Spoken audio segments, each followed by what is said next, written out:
Kidnapped in Somalia, now back on home soil in their only television interview. Paul and Rachel Chandler talking a Tonight special, a year at gunpoint, tomorrow at 10:45. Now the FA Cup highlights.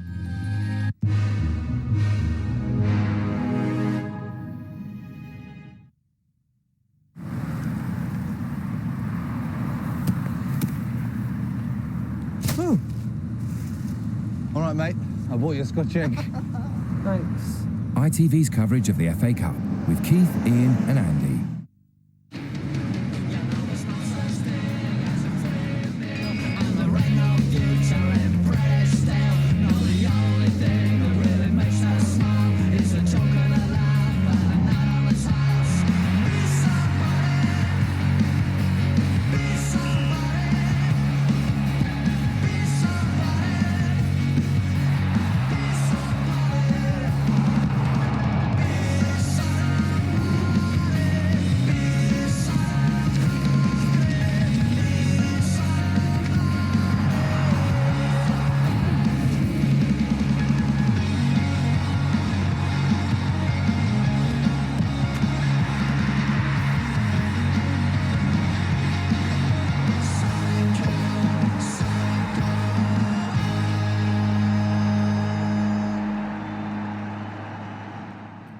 Good evening. The second round of the FA Cup was blessed with weather normally the preserve of round 3.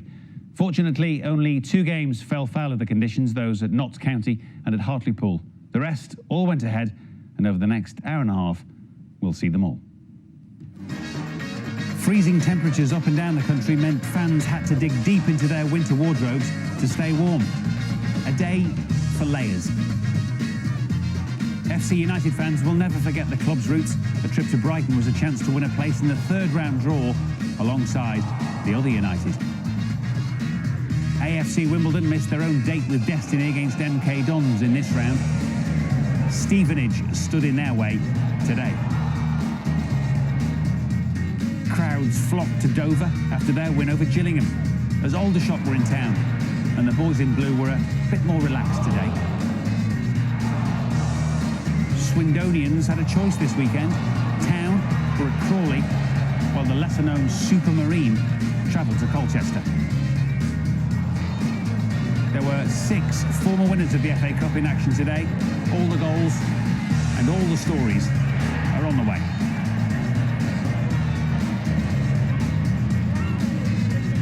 Up for the Cup tonight, John Scales, who won it with Wimbledon, and Gareth Southgate, who went very close with Aston Villa. We'll start at the Withdean Stadium for as much of a David and Goliath as you'll get in the second round. Brighton, the League One leaders, took on FC United, the club formed in protest at the American ownership of Manchester United and currently playing in the 7th tier of English football. Commentary from Jon Champion. FC United's dramatic win at Scotland got the FA Cup proper off to a flying start. Jake Cottrell's searing drive earned him the Eon Player of the Round award. Despite being forewarned of FC United's threat, League One leaders Brighton make 7 changes and include 37-year-old assistant manager Maurizio Taricco. The non-leaguers have lost all 4 games since the night of their lives in Rochdale. Only Chris Ovington didn't start in the first round. Michael Norton scored the 95th minute winner. Carl Marginson was appointed 8 days after the club was formed back in June 2005. First job to whittle 900 hopefuls down to his first ever squad of 17 players.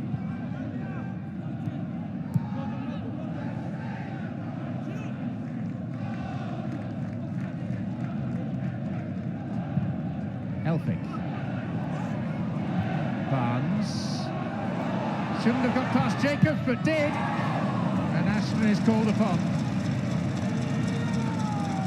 Error there by the right-back and captain, Kyle Jacobs. He's been out recently with injury. He's only returned for this game. There was some doubt about his participation.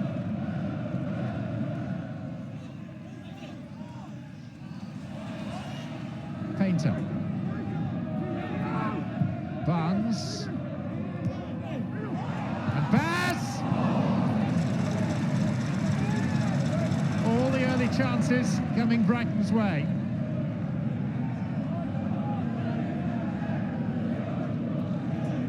They who are carrying the greater threat. Elphick. Some pass to Painter. Fully 60 yards. And a good ball in too! What a save by Ashton to deny Ashley Barnes. He's quite a character, the FC United goalkeeper. Made one appearance in the FA Cup for Bolton Wanderers as an outfield substitute 5 years ago.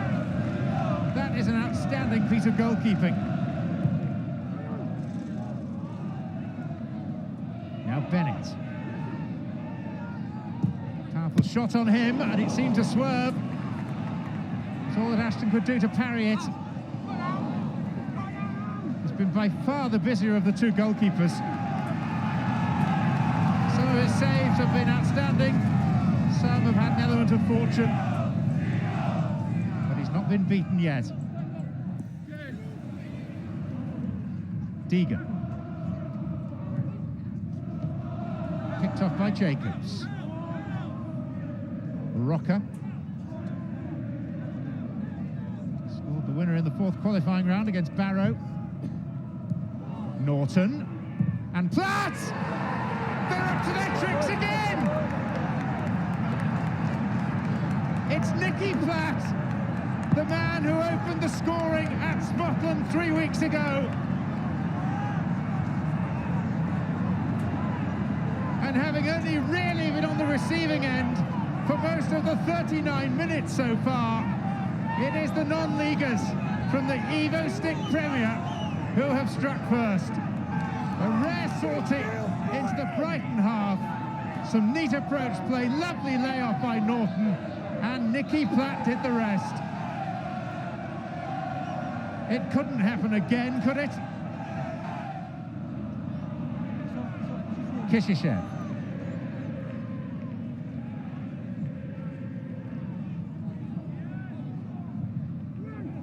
Sandaza! And there's no doubt that the crossed ball looks like Brighton's best hope, because FC United are struggling to defend it convincingly.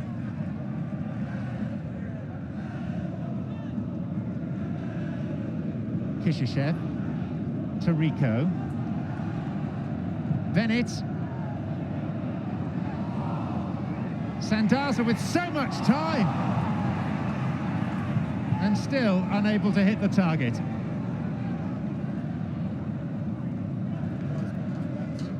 But it does only now seem a matter of time before an equalizer will arrive.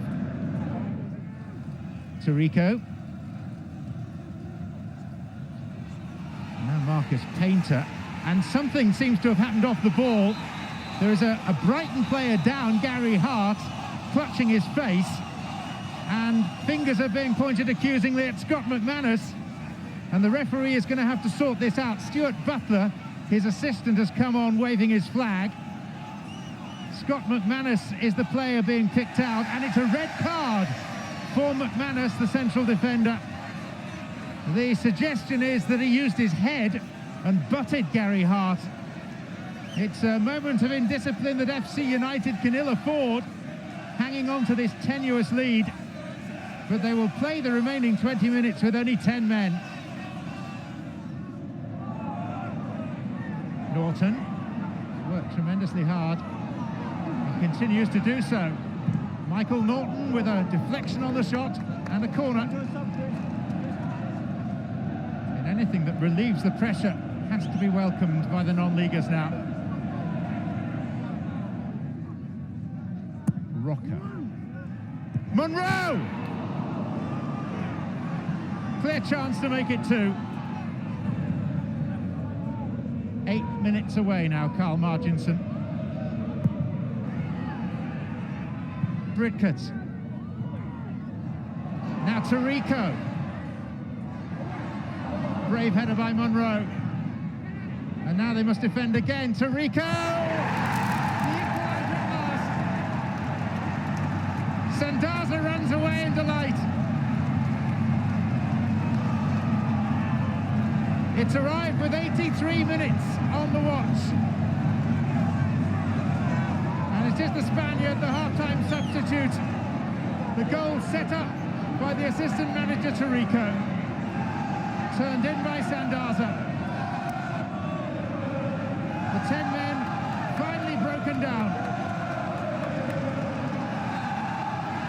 And there is still time and opportunity here for Brighton to win the tie. Here's Bennett. Tarico off the line by Monroe. Astonishing. Holden. Monroe. Sandaza. Barnes. Monroe and Sandaza. Refuses penalty. It was Carl Monroe, the defender.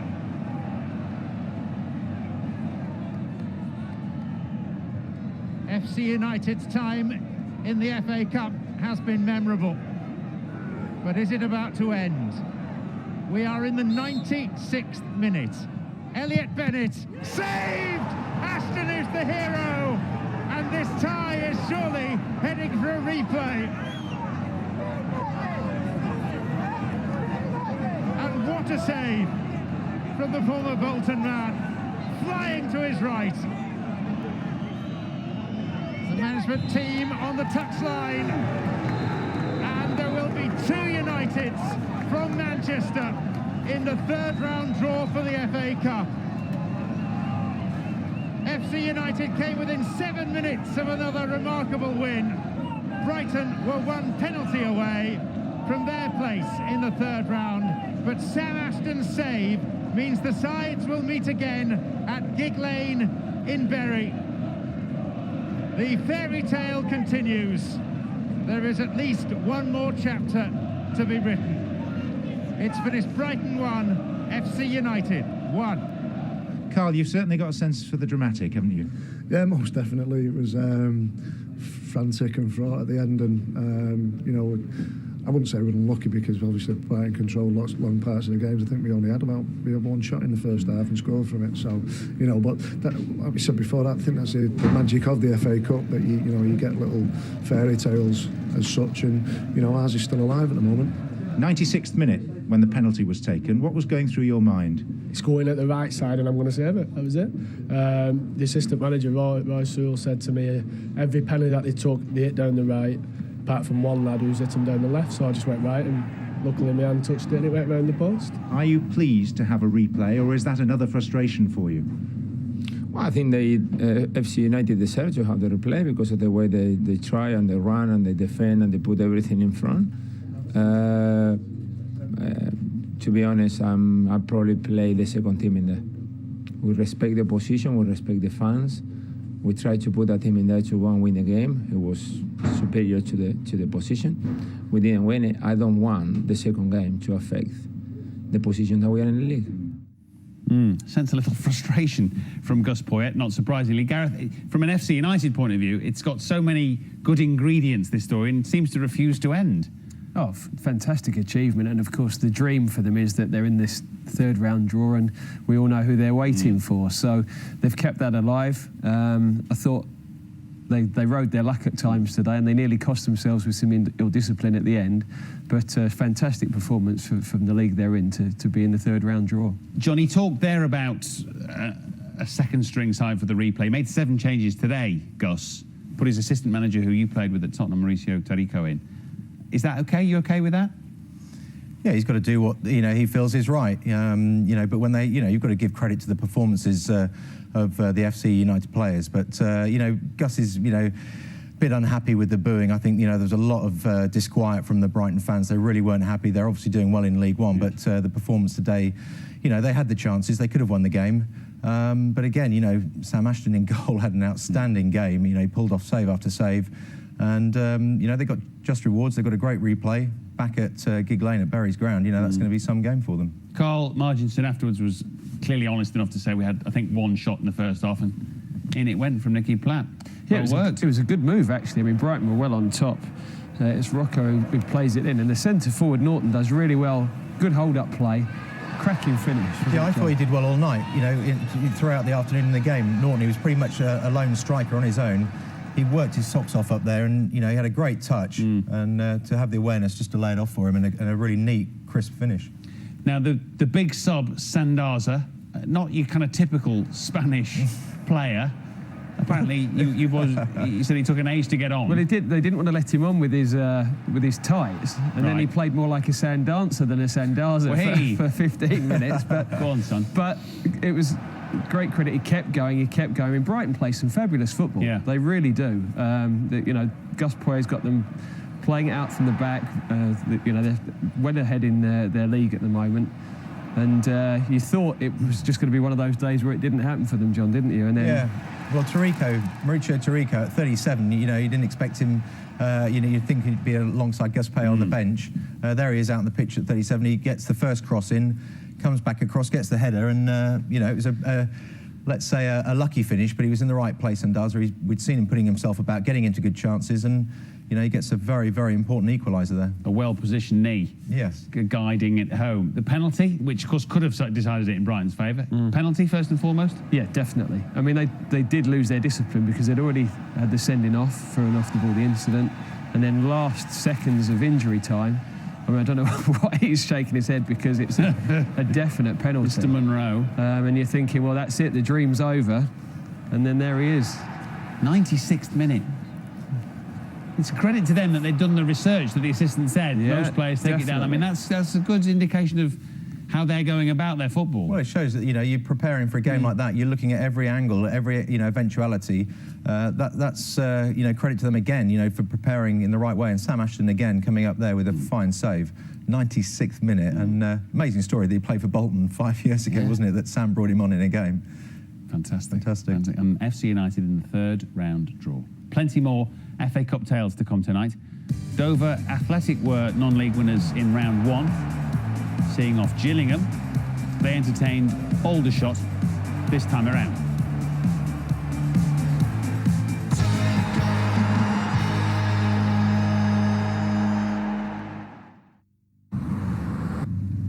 Lucky pants. ITV's coverage of the FA Cup with Keith, Ian and Andy.